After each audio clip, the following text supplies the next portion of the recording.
अस्सलाम वालेकुम रहमतुल्लाहि बरकातुहू। कहते हैं कि जिसका कोई नहीं होता उसका अल्लाह होता है। ज़िंदगी एक बार मिलती है, माँ बाप भी एक बार मिलते हैं, लेकिन कई बार ऐसे माँ बाप को जो ज्येष्ठ नागरिक सीनियर सिटीज़न होते हैं, जो ज़ईफ़ होते हैं, बुज़ुर्ग होते हैं, बूढ़े होते हैं, इनको सड़कों पर लावारिस छोड़ दिया जाता है। इनका कोई पुरशान हाल नहीं होता। आज हमारे मुस्लिम माशरे में, समाज में ये बुराइयाँ, ये समाजी बुराई और इस तरीके से मुस्लिम बुज़ुर्गों को, जो ज्येष्ठ नागरिक है, सीनियर सिटीज़न है, ज़ईफ़ है, ऐसे लोगों को सड़कों पर लावारिस छोड़ दिया जाता है। उनकी कोई देख रेख नहीं की जाती। जिस वक्त वो सड़कों पर पड़े होते हैं, उनको कोई पानी, खाना कोई पूछने वाला नहीं होता।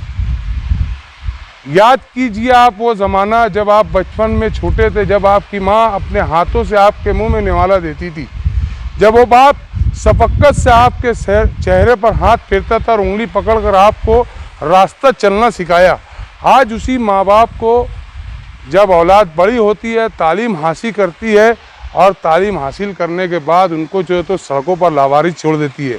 गुज़श्ता 3 रोज़ कबल भी मालेगांव सिविल हॉस्पिटल के पास 19 जून को एक नामालूम मुस्लिम बुजुर्ग 65 से 70 साल के होंगे, वो गस खाकर चक्कर आई, गिरे और गिरने के बाद सिविल हॉस्पिटल के पास में ही जो ब्रिज है वहाँ पर गिरे। उसके बाद ये हमारे सर्वे नंबर 42 के अनीस भाई बड़े, इन्होंने उनको देखा और देखते ही साथ जो है तो वहाँ पर मौजूद पुलिस और दीगर लोगों को बुलाया। मुझको भी फ़ोन किया इन्होंने, मगर मैं काफ़ी दूर था। मैंने इनसे कहा मुझको वक्त लग जाएगा वहाँ पहुँचने में, आप सिविल हॉस्पिटल में लेकर जाओ अंदर। फिर इन लोगों ने और सिटी पुलिस स्टेशन के पटारे साहब ने उस बुज़ुर्गों को जो है तो सिविल हॉस्पिटल में लेकर गए, इमरजेंसी वार्ड में। मगर इनके पहुँचने तक के डॉक्टरों ने जब उनका चेकअप किया तो उनको मुर्दा हालत करार दिया। 3 दिनों से वो बुज़ुर्गों की लावारिस लाश मालेगांव सिविल हॉस्पिटल PM के डी स्टोरेज फ्रिज के अंदर रखी हुई थी और उनकी शनाख्त के लिए मुसलसल एक कोशिश की जा रही थी गुमशुदा बच्चों की तलाश ग्रुप की जानिब से कि इनके जो घर वाले वो मिल जाए। यूपी, बिहार, महाराष्ट्र और इंडिया के अलग अलग शहरों में कई ज़बानों में उनकी पोस्ट और तमाम सोशल मीडिया प्लेटफॉर्म के ज़रिए शेयर की गई। एजाज एमासी, खालिद सरहदी के ज़रिए जो है तो तमाम अखबारों में वो उसकी जो है तो मैयत की खबर भी शेयर की गई। अखबारों में, अखबारात में मुरासला दिया गया। ख़ुद मालेगांव शहर पुलिस स्टेशन के पटारे साहब ने मराठी अखबारात के लिए अपने तौर से अर्जी लिखकर उन्होंने खुद 8 से 9 पेपर में, मराठी पेपर में खुद जाकर वो अखबार की ऑफिस में उन्होंने वो जो है तो वो तफसील दी। मगर आज 3 रोज़ हो गया। 3 रोज़ होने के बाद भी उनके घर वालों की मतलब जो है तो कोई मालूमात नहीं मिल सकी और बुज़ुर्गों की कोई शनाख्त तो नहीं हो सकी।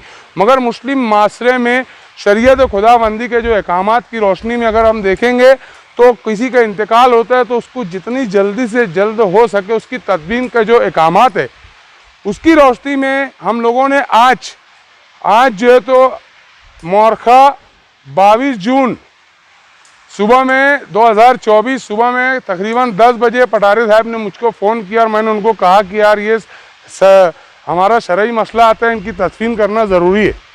फिर वहाँ आए सिविल हॉस्पिटल में पटारे साहब, अनीस बड़े, इकबाल भाई, एकता भाभी संता, मालेगांव और ज़िला नासिक के जो है तो सदर फैयाज अफसर साहब और किलत इराक ग्रुप के अतर अहमद तारे, हमारे सुफियान भाई एक्सल हॉस्पिटल के जो एम्बुलेंस है इनकी वो, और ख़ास तौर से हिलाल कफन सेंटर के मालिक हिलाल भाई, वो वहाँ पर आए। वासिफ एम्बुलेंस वाला, सऊद अंजुम और हम लोग दीगर लोगों ने वहाँ पहुँचकर कानूनी कार्रवाई में पूरी मुकम्मल जो है तो मदद की।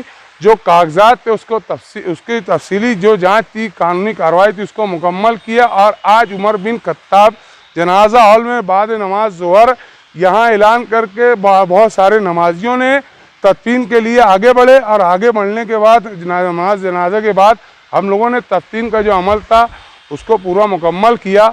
और अभी फ़िलहाल मेरी अहलियान शहर से गुजारिश है कि गुज़श्ता कई दिनों से जब हम पोस्ट चला रहे थे तो कुछ लोग शरारत करते हैं। मुस्लिम हैं, ईमान की दौलत अल्लाह ने उनको नवाजी है और अल्लाह के नबी हुज़ूर मोहम्मद सल्लल्लाहु अलैहि वसल्लम का इरशाद है। और उनकी आप सवाना हयात देखिए, उन्होंने बचपन से लेकर उनको पर्दा करने तक के उन्होंने इंसानी खिदमात का जो इतना बड़ा, कहते हैं कि अल्लाह के नबी हुज़ूर मोहम्मद सल्लल्लाहु अलैहि वसल्लम का अगर उनको दर्जा दिया है तो मसीहा इंसानियत है, कि उन्होंने इंसानियत के लिए इतना बड़ा काम किया। मगर आज हमारे शहर में एक मुस्लिम माशरे के अंदर कुछ चुनिंदा सरपसंद अनासिर, चुनिंदा इब्लीस के यानी मतलब जैसी हरकत करने वाले ईमान का दर्जा रखते हुए उन लोगों ने हमें इस तरीके से अजियत दी कि पोस्ट शेयर करने में कई जगह पे तकलीफ़ पहुंचाई, तनकीद दी। तो मैं ऐसे अफराद से और ऐसे लोगों से यही अपील करता हूं कि ऐसी हरकत ना कीजिए। कभी खुदा ना खास्ता आपके घर के कोई बंदा किसी हादसे में कहीं अगर कभी उसके साथ कोई हादसा होता है, जब उसकी शनाख्तों की बात आएंगी तो हम कहाँ जाएंगे। इस तरीके से हमारे हौसलों को पुष्ट करने की कोशिश ना कीजिए, क्योंकि समाजी मामलात जो होते हर घर के होते। आपका कोई भाई, आपकी बहन, आपकी माँ, आपके कोई वालिद, आपके चाचा, आपके घर का कोई बुजुर्ग हो, कभी रास्ता चलते हुए अगर उसको चक्कर आ गई, गिर गई, और हमें तो नहीं मालूम ना कि वो कौन है। अब ऐसे अफराद की शनाख्तों के लिए हम पोस्ट चलाते हैं, तो इसमें भी कुछ लोग जो है तो हमें तकलीफ देते हैं, परेशान करते हैं, अड़थड़ा डालते हैं, ग्रुप वगैरह में वो पोस्ट शेयर करने नहीं देते। ये मेरी एक बहुत ज़्यादा जो दिल पे दुखी हुई बात है, मैं वो बता रहा हूँ। और हम उम्मत मुस्लिमा के लिए 24 घंटा लगे रहते, बताना नहीं चाहिए। ये अल्लाह की रज़ा के लिए हम करते हैं और नबी करीम सल्लल्लाहु अलैहि वसल्लम के जो अहकामात है उसके लिए हम करते हैं। आज नबी देखते होंगे कहीं ना कहीं हम लोगों का जो नेकी है वो लिखी जा रही होंगी। हम रियाकारी के लिए नहीं, नाम और नमूद के लिए नहीं, वीडियोबाजी के लिए नहीं, फोटोबाजी के लिए काम नहीं करते, ये अल्लाह बेहतर जानता है। मगर कहीं कानूनी पेचीदगियाँ, मजबूरियाँ होती है जो वीडियो और फोटोज़ लिए जाते। आज हालात ऐसे, तो मैं ऐसे अफराद से गुजारिश करता हूँ कि भाई आप लोग ऐसी हरकत नहीं कीजिए। और जो ग्रुप में अगर कोई पोस्ट आती है, आज भी मालेगांव शहर में इंसानियत ज़िंदा है और बहुत से लोग एक आवाज़ पे हमारी लब्बैक कहते हुए जो है तो फ़ौरन जमा हो जाते हैं और वो पोस्ट भी शेयर करते हैं, तदफीन के लिए भी आते हैं।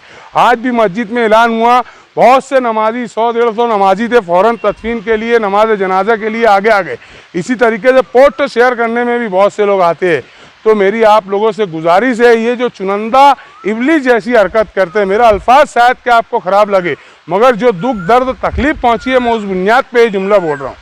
अल्लाह पाक आप लोगों को नेक हिदायत दे और समाजी खिदमात के लिए हम लोग नवे लोगों को भी आगे आने की दावत देते हैं कि आप भी हमारे साथ जुड़िए और ये समाजी खिदमत करिए, क्योंकि अल्लाह के नबी का यही एकाम है कि आप इंसानी खिदमत के लिए आगे बढ़े।